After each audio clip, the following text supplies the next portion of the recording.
Ciao Bella, welcome to Bella Uncinetto. I'm Christina and I'm so glad that you're here with me today. If you're new, welcome in. If you're returning, welcome back. No matter how long you've been here, I always appreciate your time. Today I am going to share with you some of the big box store shopping that I got to do while I was in the UK. We were able to go to the two places that would be considered big box stores that sell yarn. That doesn't mean they're big box yarn stores. I said it the way that I said it on purpose. Um, but um, they do have a yarn selection. So my very last day in the UK was a Wednesday, um, because uh,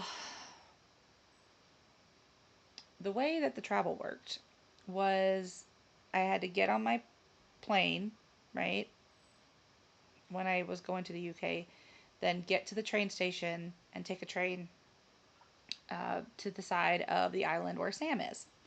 So I had to do that on the way back as well. So I had to get to the train station to then uh, get in a car to go to the airport and then leave. Um, However, the journey back was a little more tumultuous.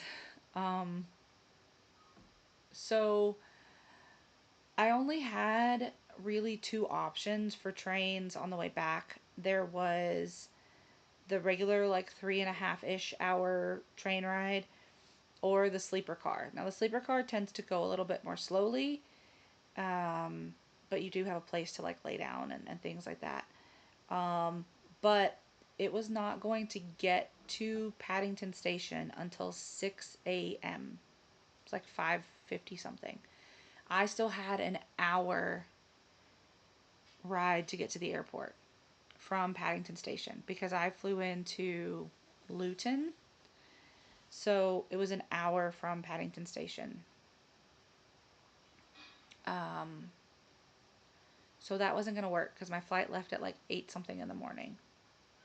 So we did not have that option um, to take the sleeper car. So that meant I had to take the train that was leaving at like 7 ish, close to 8, Wednesday evening.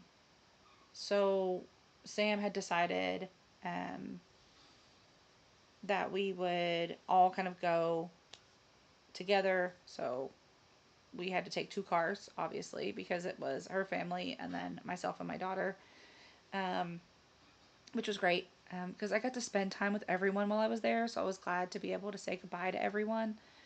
Um, but the plan was to go to two shops, get some dinner at like KFC, and then go to the train station.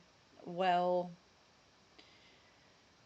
we did the yarn shopping, and then we were going to go to KFC, but it was shut down. And then we ended up going to McDonald's, which is the same McDonald's we went to when they picked me up on Thursday at like 11:30 at night. Um, so that was that was interesting. So I'm going to tell you the story of the journey home before I show you the yarn, just so you're aware. Um, so after we did our shopping and we had our dinner and we said our tearful goodbyes, we were sitting on the train, and I was trying to look at the best way to get back to the airport. So I had taken an Uber from the airport to the train station, um, going to Sam's house, and it wasn't really expensive. It was a normal um, cab ride. Usually runs, so from the airport, cabs tend to be more expensive. They'll usually run me about $40 ish. And that number seems to be about the same no matter the currency. £40, €40. It's usually about the amount of money.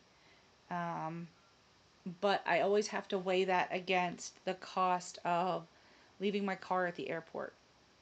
So I could drive myself to the airport and park, um, But then when I get to wherever I'm going, if I'm renting a car, then of course I don't have to do that. But if I'm not renting a car, what will be the mode of transportation? Is there a train? Is there a subway? Is there whatever? And so like I try to adjust the cost because I knew I was not driving on the other side of the road. Um, I was like, I'm just gonna have to get a ride. So going to the to Cornwall was not a bad price, but getting back to London, it was gonna be around midnight ish when I got back, and an Uber was over £100, which meant it was well over $100 because the pound is worth more than the dollar, just like the euro is worth more than the dollar. Today, um, when I'm making this video is a Sunday. I just had to pay my rent, and it was 90 cents for every €1. So I'm losing about 10 cents on the dollar um, if I pay when I pay my rent. So and my rent isn't $10 or €10. So I didn't lose $1. I lost a lot of dollars. Because I get paid in dollars, but I have to pay for things in euro. Separate story. But the pound is along the same line, and so the exchange rate changes daily. So I was like, there's no way I'm even gonna pay $100 for a ride, much less £100. So I was trying to look at alternate options, and the man on the train, he was the guy that came around with like the snack cart and all that. He was amazing. Just a moment. He was fantastic.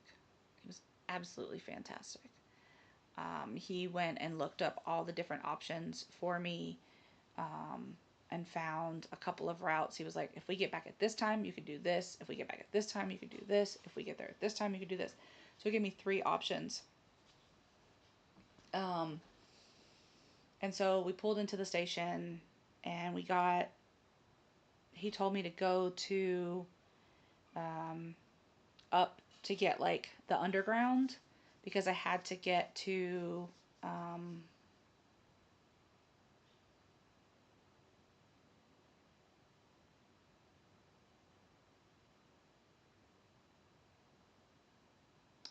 had to get to St. Pancras. I was gonna say that wrong. I had to get there. Um, and so that wasn't too bad. I mean, we literally just went around, went down in an elevator, um, and at every point there's a place where you can just like tap your debit card. So I had my credit card, and I just tapped, because I had to use credit card while I was there because I didn't have any British money, and they wouldn't have taken the British money anyway. But you can get what's it called? Like a card. They call it. There's a name for the card. I don't remember what they call it. But if you had one of those, you could just tap it, and it would charge you or use whatever you had loaded onto it. Well, I didn't have one of those, so because I wasn't gonna be using the system for the whole week. I just needed it for like the day or whatever, or the time that I was traveling, um, on the way back. Because on the way to Cornwall, I didn't need it at all, because I already bought my train ticket, so I didn't have to get on the underground or any other bus or anything like that. So I went down, and they have a one that runs on a loop. Um, so it takes you to all of these places, and it literally just goes in this loop constantly. Um, so that was super simple. Got there, and then from there I had to get on what was called the Thames Link, which meant I had to go up, out, around, through another thing, and there was a guy who was super helpful. He worked there, and he told me exactly which line to get on, yada yada yada. By this time, it's like it's getting close to 1 in the morning, and I'm sitting there, and I'm like, okay, our train is supposed to get here at like 1:10 or something like that. No, 12:58. It's supposed to be there at 12:58. So we're sitting there, we're sitting there, we're sitting there. And this is about the time when everyone who's been out, they're coming back. Some, not all, some of the like bars and things are closing, so people are trying to get home, or they've taken other substances and they're trying to get home. Excuse me. And it is absolutely insane. Um, and then I'm sitting there and I'm like watching the screen for when the train is supposed to come. Canceled. There's another one coming, but it's not going to come for another 45 more minutes. My little girl is exhausted. I tried to get her to sleep on the train, but she did not want to sleep on the train. I am so full of adrenaline, like trying to pay attention to everything that's happening in front of me and around me. I mean, it wasn't like a dangerous situation, but it was an intense situation, if that makes sense, because you never know how people who have been doing any of those things are going to act. Um, you never know. And I don't know these people. And I mean, we were just sitting there. Nobody bothered us, but it was loud. They were obnoxious. They were ridiculous. There were arguments. No fist fights, no crazy, like, there wasn't any of that. But, I mean, there was yelling, there was cursing, there was, you know, crying, there was all this stuff. And so, I mean, it's like watching a TV show. It's like, it's right there in front of you. And you can't get up and leave, and you can't turn it off. Um, because by the time I would have tried to find another way, all of the other options had passed me. So I would have had to go back through and pay again and again and again to get through all of the other things. So we finally got on the Tams link, and it counts down, well, not counts down, but it like tells you we're arriving at such and such, blah blah blah blah. We're arriving at such and such, da da da. So there's a part for the Luton Airport Parkway, and we get there, and I think, all right, we're at the airport, we're good. We're walking, we're walking, we're walking. There's no airport. There's no airport. I'm like, where's the airport? I'm walking and walking and walking, and I see a sign that says airport this way. So we go this way to the right, and it's not the airport. It's another train to get to the airport, only it's called a DART. So I have to pay to get out of the Thames link and get into the DART. So I have to pay and then pay again. And then we have to wait for another 20 minutes for the DART to come. And then you go, you get in, and it takes you to the airport. And you have to walk a little bit. It's not too terrible. You have to walk a little bit to get to the actual airport. So we finally make it to the airport. It's like 3 o'clock in the morning at this point. And I am running on very low fumes. And my daughter is exhausted. She was a trooper, though. We went to the bathroom. We got through security. It was a little confusing because they wanted everything in the bins, but they were yelling at people for putting their suitcases in the bins. So I didn't put my suitcase in the bin, and then they wouldn't let me go through security because my suitcase wasn't in a bin. So it had to go through the thing, the scanner, come back. The lady had to come back, put it in the bin, and only when it got in the bin could I go through. So that was frustrating only because they were yelling at us. Not just us, they were yelling at lots of people, but I was like, I said very politely, I was like, do you see how confusing this is? They're yelling, don't put your suitcase in a bin. and then you're yelling at me to put my suitcase in a bin, and then you're yelling at me because I'm listening to this person over here who's yelling at everyone saying don't put your suitcases in the bin, and then you're yelling at me telling me that I didn't put my suitcases in the bin. And she was like, you just need to move along. And I was like, I'm just trying to explain to you that it's very confusing. And she was like, well, take that under advisement, thank you. She didn't give two craps, right? But it was very confusing. And I know it's like 3 something in the morning. They're maybe at the end of their shift, or they just started their shift. It's early in the morning. They don't want to be there. I get it. I don't want to be there 3 o'clock in the morning. Uh, but anyway, we make it through security. We get like a small little bite to eat at this really amazing Indian restaurant. It was like a fast food kind of place, but oh my god, the food was so good. Oh man, I was like, oh, I want my Indian food to take like this all the time. I just got like a little wrap, and then my daughter got some. They weren't tater tots; they were like potato pop things. I don't know. They were really good. Um, and then we got to where the screens were because our we didn't need to be there until 6 a.m. So we still had like 3 hours. And so we didn't have a gate, obviously. So we had to sit there in the airport chairs, and we were waiting. And she was trying to get comfortable. But they didn't have like, some airports have like 2 seats together where you can sit. And so, like, those places she could like lay on me and kind of like put her feet out to the side or whatever. But she couldn't do that there because each chair was individual.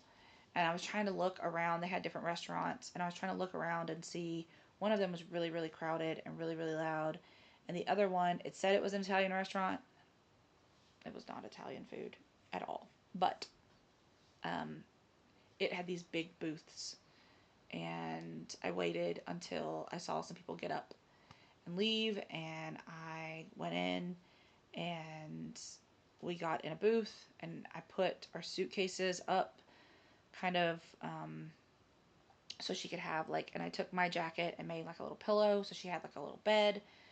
And I ordered her some juice and like a muffin, but I knew she wasn't going to eat it right away.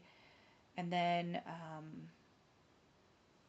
I ordered coffee and a cinnamon roll and something else, and I made that cinnamon roll last me 3 hours. I mean, and it wasn't like, so like when I think of a cinnamon roll, and in most places when you get a cinnamon roll, it's like a bun, like there's like a dome, you know.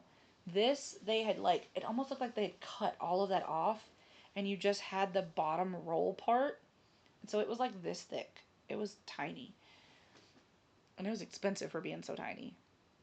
It was like 5 pounds, and it was like this big around.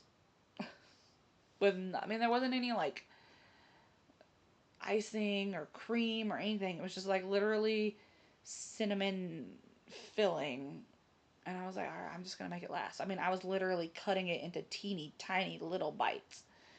And they had a plug in right there. So I plugged in, I have like a travel adapter. It's really cool. So it has like the plug in parts you can turn for the different countries. Because some countries, their stuff is like this. Um, some countries it's like this.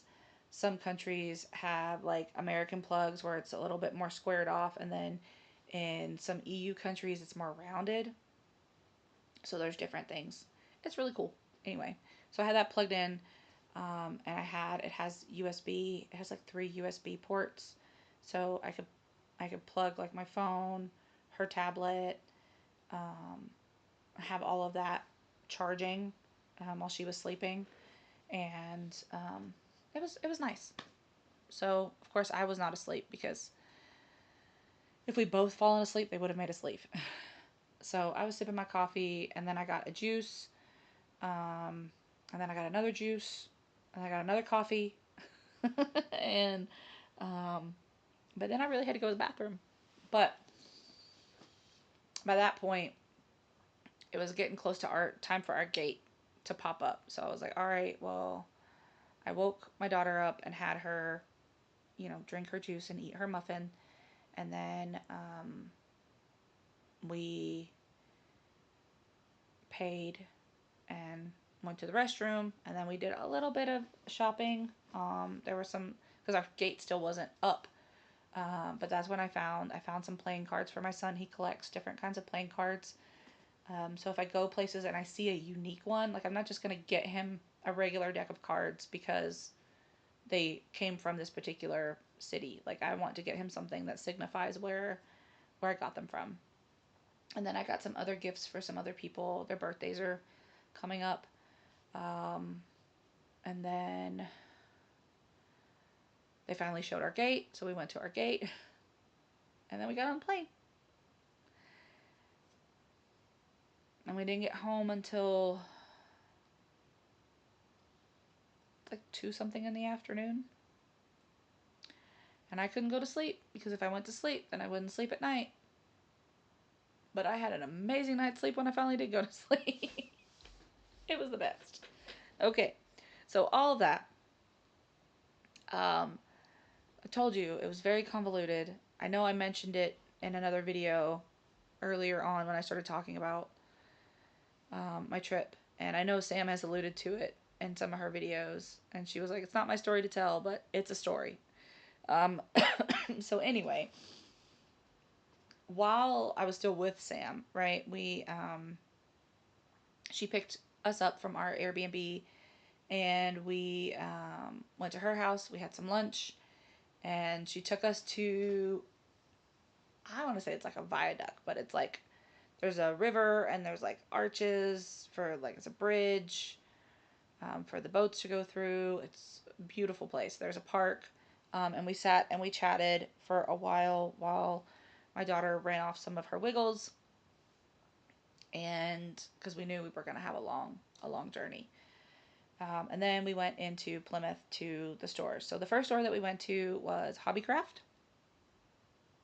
and um, this store is a lot like a Hobby Lobby, in the sense that there is a lot of crafting things in there. So, I mean, it is a crafting store.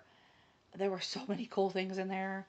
And my daughter and I both were like, ooh, look at that. Ooh, look at that. Ooh, look at that. But, I mean, we were literally going to be getting on a train to go home. So we couldn't take a ton of stuff with us. She got a little, like, money bank. You can paint it. Um, and there were some other things that we wanted in there, but we didn't get them. And then upstairs was the yarn. And I was really, really surprised at some of the prices for the yarn. They had some really interesting things, but they were expensive. I mean, expensive. And so I did get some Women's Institute yarn while we were there. I'll get that. And the skeins were not, they didn't look too pretty. So I tried to find some of the, I wanted more, but again, space and cost. So I got 2 each of these. This is the Women's Institute Soft and Cuddly.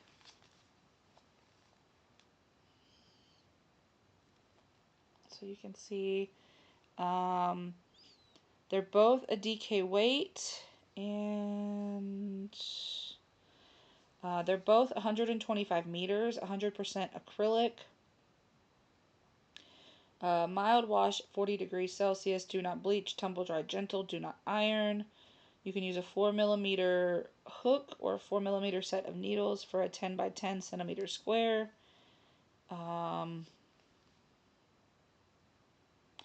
The blue one is called Striped Blue Mix, shade number 72401. And then the gray one is called Color Gray, and it's 70416, and they're both made in Turkey. So I just got 2 of each of those, and these are the not so pretty skeins. But that's what I got. I definitely wanted more, especially of the Women's Institute yarn. They had some other colors and other kinds the skeins were bigger. But, oh man, they were expensive. So I did not get anything else there. And then we went to um,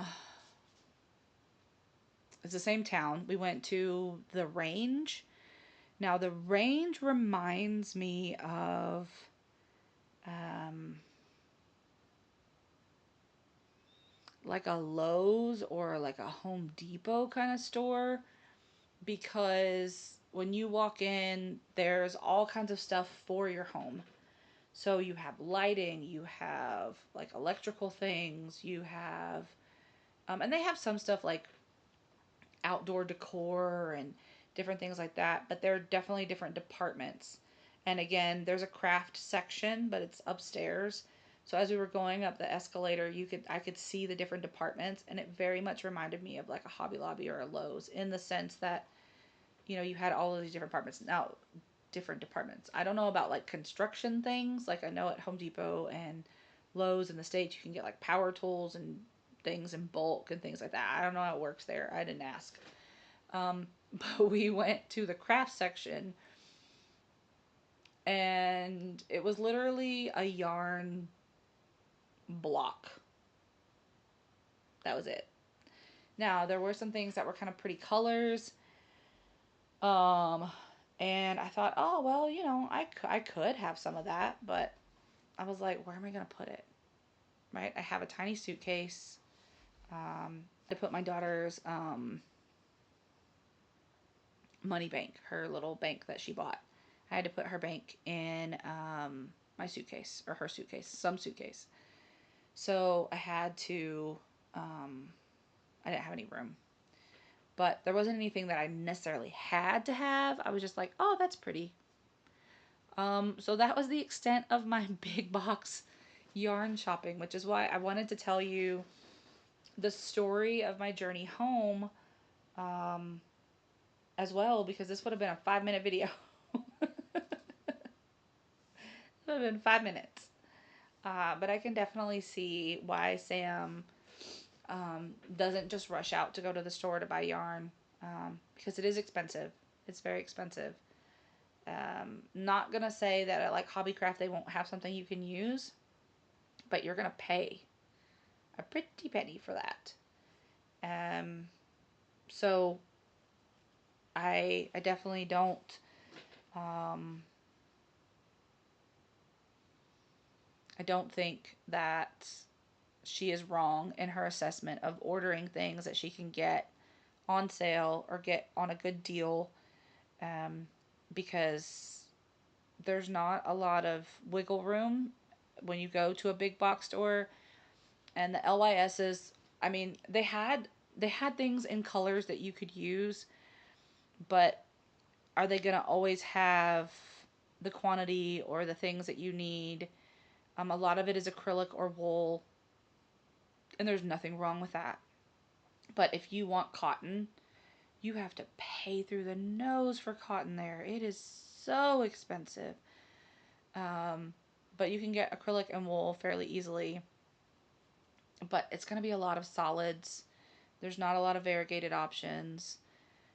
So I can definitely see why she would want to go outside of her local area to find things. That's not to say that it's like that all over the UK, because I've only been to the one place in the UK, like the one little section, and I know it's a it's a large place.